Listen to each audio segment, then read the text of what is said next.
Saudara Presiden kedua Republik Indonesia, Soeharto, muncul memberikan pernyataan pemilu 2024 yang dibuat melalui kecerdasan buatan atau AI. Video itu diunggah melalui akun media sosial milik Wakil Ketua Umum Partai Golkar, Erwin Aksa. Erwin mengakui video Presiden kedua Republik Indonesia, Soeharto, dibuat melalui kecerdasan buatan atau AI, Artificial Intelligence. Erwin menilai menggunakan AI Soeharto sebagai pengingat prestasi Soeharto dalam pembangunan Indonesia.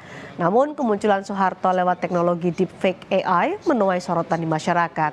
Terlebih Soeharto memimpin Orde Baru selama 32 tahun. Partai Golkar yang kita tahu dipimpin oleh Pak Harto selama beliau berkuasa, banyak sekali prestasi yang dibangunkan, sehingga beliau juga dijuluki sebagai Bapak Pembangunan Indonesia. Kita harus mengingat bagaimana infrastruktur dibangun, bendungan dibangun, irigasi dibangun, pertanian dibangun, SD Impres dibangun, posyandu dibangun, puskesmas dibangun, dan begitu banyak hal yang dibangun oleh beliau. Termasuk juga industri-industri strategis banyak dibangun oleh beliau bersama dengan teknokrat Golkar ya, yang tentunya termasuk Pak Habibie sebagai anggota Golkar. Jadi bahwa sejarah Partai Golkar dengan pemerintahan bersama Pak Harto itu merupakan sejarah yang juga saya kira tidak terlupakan oleh bangsa Indonesia. Pusat Pelaporan dan Analisis Transaksi Keuangan atau PPATK menemukan 36,57% anggaran proyek PSN diduga dipakai untuk kepentingan pribadi. Kepala PPATK menyebut dana itu masuk ke ASN, politisi, serta pembelian aset. PPATK menemukan ada 36,81% dana yang teridentifikasi terkait kegiatan operasional pembangunan. Namun sepertiga lainnya atau 36,67% justru masuk ke kantong pribadi, mulai dari ASN, hingga politisi. PPATK mengamati, mencermati, melakukan analisis mendalam. Terdapat sebesar 36,81% dari total dana masuk ke rekening subkontraktor yang dapat diidentifikasikan sebagai transaksi yang terkait dengan kegiatan operasional pembangunan.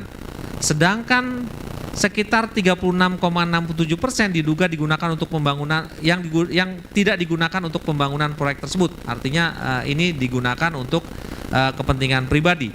Hasil pemeriksaan mendalam terhadap transaksi yang tidak terkait dengan pembangunan proyek teridentifikasi mengalir ke pihak-pihak yang memiliki profil sebagai aparatur sipil nasional, politikus, serta dilakukan pembelian aset dan investasi oleh para pelaku. Terkait dengan proyek infrastruktur, kami secara khusus sudah koordinasi dengan Kemen BUMN ya, dan sudah dilakukan pembahasan, bahkan sudah bertemu dengan para pengampu dari perusahaan-perusahaan BUMN di bidang karya. Kepala PPATK Ivan Yustia Fananda menyebut diduga ada 36,67% anggaran proyek strategis nasional atau PSN yang digunakan untuk kepentingan pribadi. Laporan itu berasal dari 1.847 laporan transaksi keuangan mencurigakan Januari hingga November 2023. Uang itu diduga masuk ke kantong ASN, politikus, serta pembelian untuk aset dan investasi.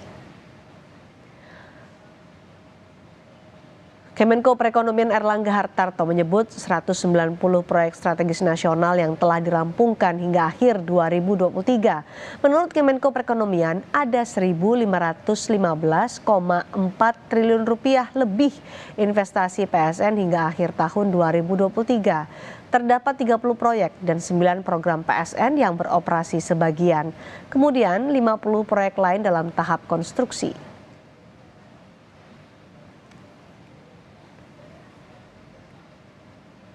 Pusat Pelaporan dan Analisis Transaksi Keuangan atau PPATK menemukan adanya pendanaan dari luar negeri atau asing.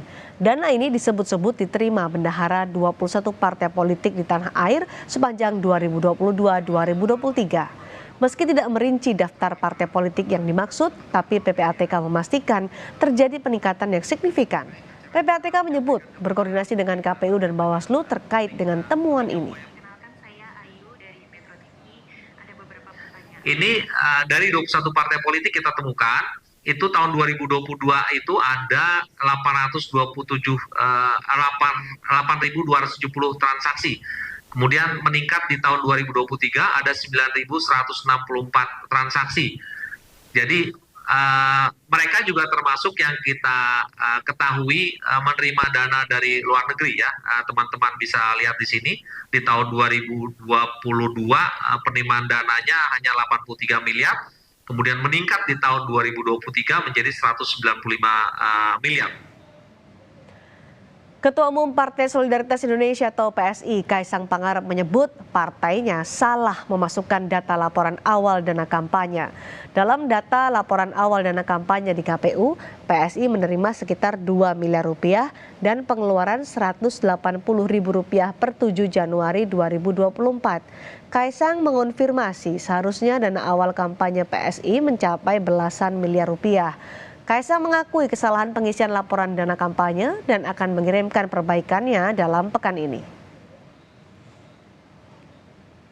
Ini yang kita 180.000, itu salah input, nanti dibenerin, nanti bendahara umum yang akan infokan. Udah. Berarti salah input doang Mas atau Itu salah, ada nanti sekitar berapa ya? Belasan kalau nggak salah. Belasan apa nih? belasan juta? Saya belasan juta sih. Belasan miliar Mas? Ada. Nanti nunggu aja, nanti ada dari bendahara umum aja langsung. Belasan rupiah, belasan juta, apa belasan miliar? Ya itu. Oh, alah. Baru kemarin malam saya lagi minta untuk benerin semua. Hari ini insya Allah udah selesai, kan revisinya maksimal hari Jumat gitu. Nanti akan ada revisi. Apa saja temuan PPATK terkait dugaan korupsi pengadaan proyek strategis nasional? Ada jurnalis Kompas TV, Brian Jabli dari PPATK. Brian, rincian temuan PPATK seperti apa terkait dengan proyek strategis nasional?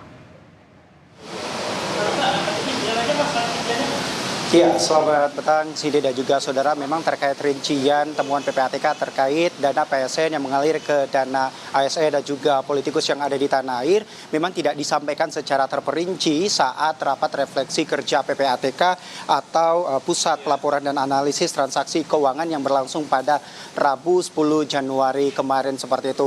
Kami juga sejak jam 4 sore tadi Sidi dan juga saudara mencoba mengkonfirmasi kepada Danang Trihartono selaku PLT Deputi Bidang Analisis dan Pemeriksaan PPATK untuk mencari tahu sebenarnya daerah-daerah mana saja atau secara terperinci yang disampaikan oleh PPATK tidak disampaikan terkait aliran dana yang masuk ke ASN dan juga politikus yang mencapai 510,23 triliun rupiah. Seperti itu, Cindy. Namun tentu saat rapat refleksi kerja PPATK yang berlangsung pada kemarin Sidi dan juga saudara memang disampaikan oleh Ketua PPATK Ivan Yustiavandana sebesar 36,81% dari total dana PSN masuk ke rekening subkontraktor untuk operasional pembangunan dan 36,67% tidak digunakan untuk operasional pembangunan yang artinya diduga digunakan secara pribadi ataupun juga mengalir ke dana ASN dan juga politikus yang ada di tanah air. Sidi dan juga saudara, seperti yang kita ketahui secara bersama, PSN tentu merupakan proyek infrastruktur pemerintah Jokowi yang dianggap strategis dalam meningkatkan pertumbuhan ekonomi dan juga pemerataan pembangunan dan kesejahteraan rakyat seperti yang disampaikan oleh Menteri Erlangga Hartarto. Pemerintah telah menyelesaikan sebanyak 190 PSN dengan total nilai investasi mencapai 1.515,4 triliun. Sidi dan juga saudara, tak hanya itu, namun Erlangga Hartarto juga menyampaikan dalam acara seminar nasional strategi perlindungan kawasan Pulau Jawa melalui pembangunan tanggul pantai dan tanggul laut pada Rabu kemarin melaporkan proyek strategis ini nilainya pada tahun lalu atau 2023 mencapai 1.500 triliun dengan rincian 30 proyek dengan 9 program. Itu yang disampaikan saat Erlangga Hartarto melakukan acara seminar nasional strategi perlindungan seperti itu, Cindy. Namun untuk sejauh ini dan hingga saat ini sejak pukul 4 sore tadi kami mencoba mengkonfirmasi seperti apa rincian sebenarnya temuan PPATK terkait aliran dana yang mengalir ke ASN dan juga politikus yang ada di tanah air. Kami belum mendapatkan respon dari pihak PPATK. Cindy, kembali ke Anda. Widian, lalu bagaimana temuan PPATK soal dana kampanye partai politik? Ya, Sidi dan juga saudara terkait temuan dana kampanye yang ditemukan oleh PPATK juga kami sama mencoba mengkonfirmasi secara terperinci sebenarnya seperti apa temuannya dan partai-partai apa saja yang tentu mendapatkan aliran dana dari luar yang ditemukan oleh pihak PPATK. Namun kami belum mendapatkan respon lebih jauh terkait hasil temuan PPATK. Kembali lagi kami sudah mencoba menghubungi dari pihak PLT Deputi Bidang Analisis dan Pemeriksaan Danang Trihartono dari PPATK. Namun hingga saat ini kami belum mendapatkan secara terperinci dan partai-partai apa saja yang sudah mendapatkan aliran dana tersebut, Cindy. Terima kasih, Brian Jabli melaporkan langsung dari PPATK.